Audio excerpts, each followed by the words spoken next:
નમસ્કાર મિત્રો, આજે કેન્દ્રીય પાર્લામેન્ટરી બોર્ડ દ્વારા આખા દેશમાં 195 જેટલા 2024ના લોકસભા ઉમેદવાર જાહેર કરવામાં આવ્યા છે, જે પૈકી 15 ઉમેદવારો એ ગુજરાતમાં જાહેર કરવામાં આવ્યા છે। પાર્લામેન્ટરી બોર્ડે ગહન ચર્ચા કર્યા પછી આદરણીય પ્રધાનમંત્રી શ્રી મોદી સાહેબ, શ્રી અમિતભાઈ શાહ સાહેબ, રાષ્ટ્રીય અધ્યક્ષ શ્રી જેપી નડ્ડાજી, આ બધાએ મળીને આજે નિર્ણય કર્યો છે પાર્લામેન્ટરી બોર્ડના બાકીના સભ્યો સાથે અને દરેક રાજ્ય કક્ષાના પાર્લામેન્ટરી બોર્ડના સભ્યો સાથે મળીને જે નિર્ણય કર્યો છે, મને લાગે છે કે ખૂબ યોગ્ય નિર્ણય છે। ગુજરાતમાં હમણાં સુધી 15 સીટો જાહેર થઈ છે, હજુ 11 સીટો જાહેર કરવાની છે। ટૂંક સમયમાં એમનો પણ નિર્ણય લેવાઈ જશે અને 26 સીટ ગુજરાતમાં ભારતીય જનતા પાર્ટી એ જીતવાની છે અને દરેક સીટ 5 લાખથી વધુ મતોથી જીતાય એવો લક્ષ્યાંક લઈને અમે આગળ વધી રહ્યા છીએ। ગુજરાત ભારતીય જનતા પાર્ટીના કાર્યકર્તાઓ આ જીત મેળવવા માટે થનગની રહ્યા છે। હું એમને અભિનંદન આપું છું અને એમનો આભાર પણ વ્યક્ત કરું છું કે જ્યારે ઉમેદવાર પહેલાં કદાચ એમના મનમાં નાની મોટી ઈચ્છાઓ હશે, લાગણીઓ હશે, પરંતુ ઉમેદવાર જાહેર કર્યા પછી જે કમળનું નિશાન લઈને આવનાર ઉમેદવાર માટે આ તમામ કાર્યકર્તાઓ પૂરી તાકાત સાથે એ કામે લાગે છે અને એના જ કારણે ગુજરાત એ સૌથી આગળ રહે છે। મોદી સાહેબના સમયથી જે વાતાવરણ ગુજરાતમાં બન્યું છે અને શ્રી અમિતભાઈ શાહ સાહેબના માર્ગદર્શન નીચે જે રીતે કાર્યકર્તાઓ પણ તૈયાર થયા છે અને મોદી સાહેબના કામોને કારણે જે મતદાતા ભાઈ બહેનો પ્રભાવિત છે, એમના માટે એમનામાં વિશ્વાસ છે કે આ દેશનું કોઈ ભલું કરી શકે તો નરેન્દ્ર મોદી સાહેબ કરી શકે। આ દેશની બહેનોને વિશ્વાસ છે કે આ બહેનોની કોઈ રક્ષા કરી શકે, એમના અધિકાર કોઈ અપાવી શકે તો શ્રી નરેન્દ્ર મોદી સાહેબ છે। યુવાનોને વિશ્વાસ છે કે એમની ટેલેન્ટને ઓળખીને એમના માટે યોગ્ય તકો જો કોઈ ઊભી કરી શકે તો આદરણીય પ્રધાનમંત્રી શ્રી નરેન્દ્ર મોદી સાહેબ છે। આ દેશના ખેડૂતોને વિશ્વાસ છે કે આ દિન સુધી કોઈ સરકારોએ ક્યારેય ખેડૂતો માટેની સ્પેસિફિક યોજના બનાવી નહોતી, મોદી સાહેબે બનાવી છે અને મોદી સાહેબના યોજનાઓ દ્વારા આ ખેડૂતોની આવક બમણી થાય, એમનો વિકાસ થાય, ખેડૂત ક્યાંય વિચારો ન રહે, એના માટેના મોદી સાહેબના પ્રયત્નોમાં સૌ ખેડૂતોને પણ વિશ્વાસ છે અને આ દેશના ગરીબો જે ગરીબ દરેક સમાજમાં છે અને એટલે જ મોદી સાહેબે કીધું કે કોઈ પણ વ્યક્તિ ઘર વગરનો ન રહે એ એમની પ્રાથમિકતા છે।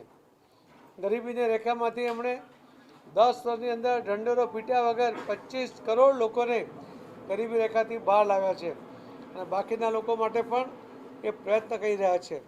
એના કારણે ગુજરાતમાં અને આખા દેશમાં દરેક સેક્ટરમાં જે વિશ્વાસનું વાતાવરણ નિર્માણ થયું છે, મોદી સાહેબના રામ મંદિરના નિર્માણ પછી, 370ના કલમ રદ કર્યા પછી, હવે અનેક ઐતિહાસિક નિર્ણયો મોદી સાહેબે જે જમીન પર ઉતાર્યા છે, વર્ષોથી 1980થી સ્થાપનાથી જેટલા વચનો ભારતીય જનતા પાર્ટી આપ્યા હતા એક પછી એક મોદી સાહેબ પૂરા કરતા જાય છે।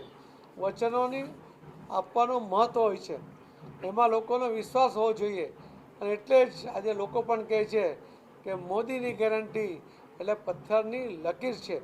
મહાસત્તાઓના રાષ્ટ્રપતિઓ પણ આ વાત કરી છે। આ દેશના પ્રધાનમંત્રી માટે એ મહાસત્તાઓના રાષ્ટ્રપતિઓ પણ કહે છે કે મોદીજી જે બોલે છે તે કરે છે। મોદીની ગેરંટી એટલે પાકી ગેરંટી।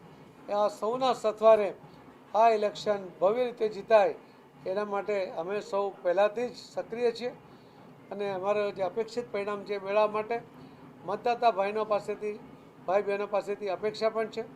કાર્યકર્તાઓને પણ વિનંતી છે કે હવે કામ પણ શરૂ કરી દે અને જીતનો જે આપણે ટાર્ગેટ રાખ્યો છે એના પર આગળ વધે એ જ વિનંતી છે। સાહેબ, તમારી પ્રદેશ અધ્યક્ષ તરીકેની જવાબદારી અને હવે લોકસભામાં પણ તમે પોતે ઉમેદવાર છો, તમારી વ્યક્તિગત રણનીતિ તમારી બેઠક ઉપર કેવી હશે અને ગુજરાતભરની અંદર તમે કેવી રીતે સંગઠનાત્મક રીતે આગળ વધશો?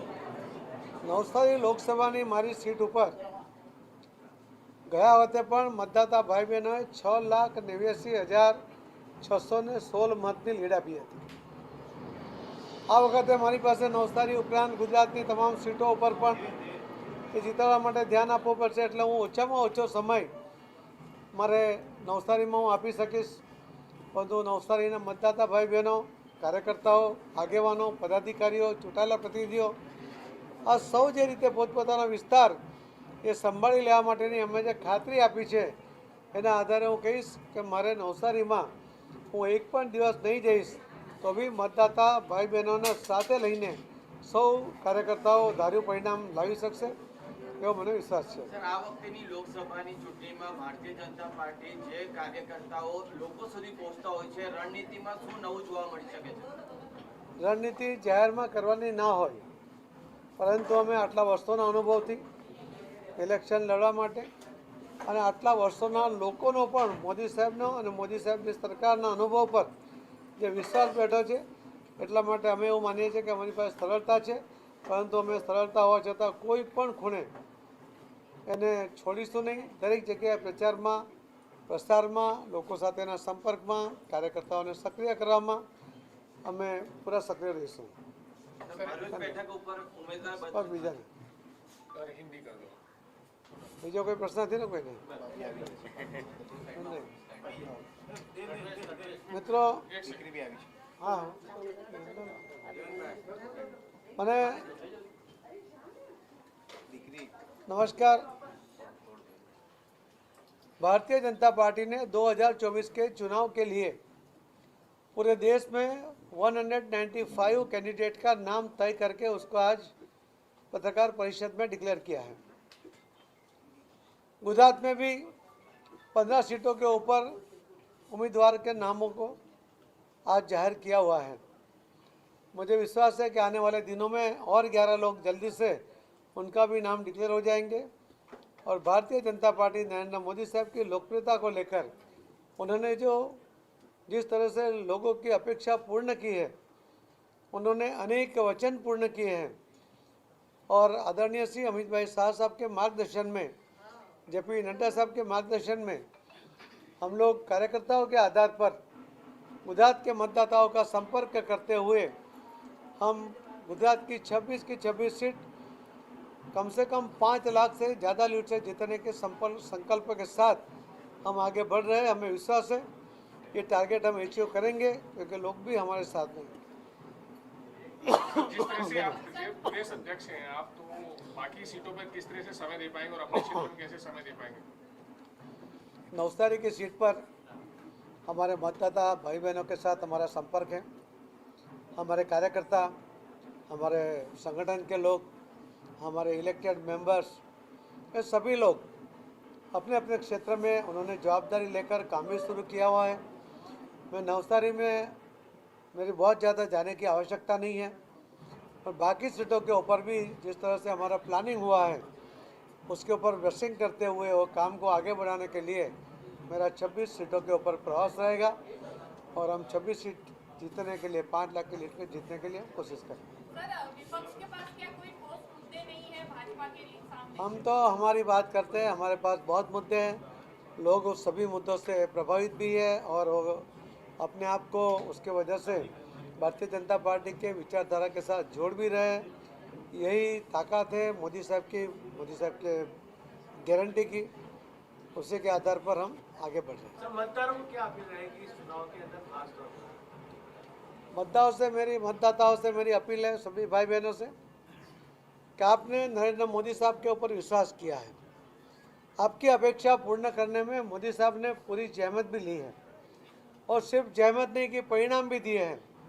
आपकी अपेक्षा से ज़्यादा इस देश को सुदृढ़ करने में, इस देश की आर्थिक स्थिति मजबूत करने में, इस देश के गरीब लोगों को गरीबी रेखा से ऊपर लाने के लिए, इस देश के किसानों को अलग योजनाओं द्वारा उनको भी मदद करने के लिए, इस देश की महिलाओं उसको सुरक्षित करते हुए उनको अधिकार देने में और इस देश के युवान उसके टैलेंट को पहचानते हुए अनेक योजना द्वारा वो स्वावलंबी बने, उसके लिए जो मोदी साहब ने प्रयत्न किए हैं वो पूरा देश जानता है, गुजरात के लोग भी जानते हैं और गुजरात के लोग उनसे प्रभावित भी है और उनके ऊपर पूरा विश्वास